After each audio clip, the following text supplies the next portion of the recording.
नमस्कार दोस्तों, हमारे चैनल में आपका स्वागत है। आज की कहानी उस विषय पर है जिससे पानी की तलाश में ना जाने लोग क्या क्या प्रपंच करते रहते हैं। वह चीज है मन की शांति। आजकल लोग सोचते हैं कि धन में ही सच्चा सुख है और परिवार में ही सच्चा सुख है, पर यह भी प्राप्त हो जाने के बाद फिर भी मन अशांत रहता है। यदि किसी के पास पैसा या गाड़ी नहीं है तो उसे लगता है यदि यह सब मेरे पास हो जाता तो मैं खुश हो जाता, मुझे मन की शांति मिल जाती। पर यह सब मिलने के बाद फिर और कुछ चाहने की इच्छा पैदा हो जाती है। इससे यह सिद्ध होता है कि यह सब चीजों में परमानेंट मन की शांति नहीं मिलती है। कहानी में आगे बढ़ने से पहले हमारे चैनल को सब्सक्राइब जरूर कर दीजिएगा और बेल के घंटी को ऑल पे क्लिक कर दीजिएगा ताकि आने वाली कहानी की जानकारी आप तक सबसे पहले पहुंच सके। एक साधारण आदमी था जो रास्ते के फुटपाथ पर कपड़ों की दुकान लगाता था। वह बेचारा बड़ी मुश्किल से अपने और अपने परिवार का गुजारा करता था। अपनी गरीबी से वह बहुत दुखी रहता था। वह अपने दुखों से छुटकारा पाने के लिए रोज बिना टाले अपने घर के पास वाले मंदिर में जाया करता था और वहां मंदिर की साफ सफाई करता था और भगवान से प्रार्थना करता था कि भगवान मुझे ढेर सारा धन दे दो जिससे मेरे गरीबी का जो दुख है वह दूर हो जाए। वह रोज मंदिर में आकर यही प्रार्थना करता था।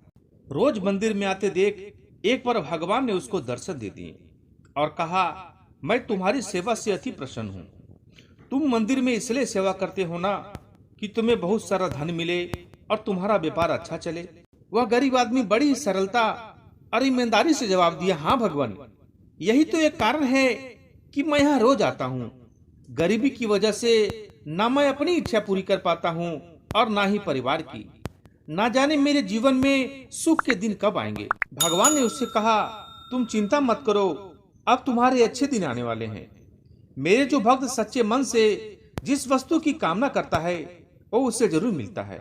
यह कहकर भगवान अंतर ध्यान हो गए। वह आदमी भी खुशी खुशी अपने घर चला गया और वह अपने दैनिक जीवन के काम काज में लग गया। कुछ दिनों के बाद उसकी परिस्थिति बदलने लगी। उसके कपड़े की दुकान पहले से ज्यादा चलने लगी। उसके कपड़े पहले से ज्यादा बिकने लगे। धीरे धीरे उसने अपनी खुद की दुकान खोल ली। वह दुकान भी शहर में खूब मशहूर हो गया।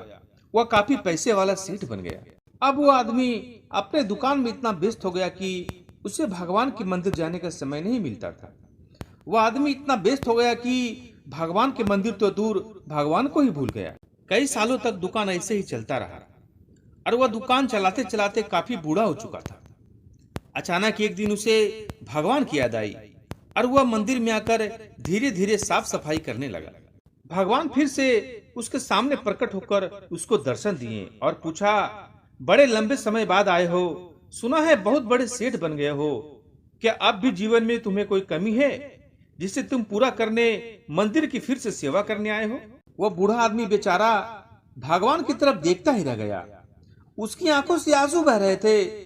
वह हाथ जोड़कर भगवान से कहने लगा, भगवान, आपने मुझे सब कुछ दिया, किसी चीज की कोई कमी नहीं थी।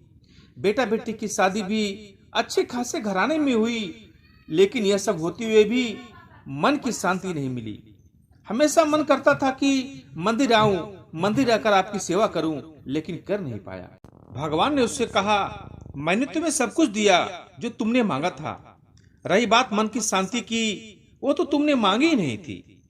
तुमसे एक राज की बात बताता हूँ, मन की शांति कभी मांगने से नहीं मिलती। जब निस्वार्थ भाव से कोई मेरी शरण में आता है, मेरी सेवा करता है, तो उसे बिना मांगे ही मन की शांति मिल जाती है और उसके जीवन में किसी चीज की कोई कमी होती है तो वो भी पूरी हो जाती है। मुझे पता है कि हमारे भक्त को कब और क्या चाहिए। वह आदमी आंखों में आंसू लिए भगवान की तरफ देखता ही रह गया। उसकी आंखों से आंसू की धारा बहने लगी। वह बोला, भगवान, मैं मूर्ख था जो मैंने आपकी सेवा के बदले आपसे धन मांगा। अब मुझे कुछ नहीं चाहिए, बस मुझे आपकी सेवा करने दीजिए। दोस्तों, अपने जीवन में आप कितने ही पैसे कमा लीजिए, कितने ही शोहरत हासिल कर लीजिए, कितने ही लग्जरियस लाइफ जी लीजिए, यह सब कुछ भी मायने नहीं रखेगा अगर आपके मन को शांति नहीं मिलती हो। मन की शांति सबसे ज्यादा अनमोल है। इसलिए मन की शांति पाने के लिए भगवान की सेवा और भजन निस्वार्थ भाव से करें।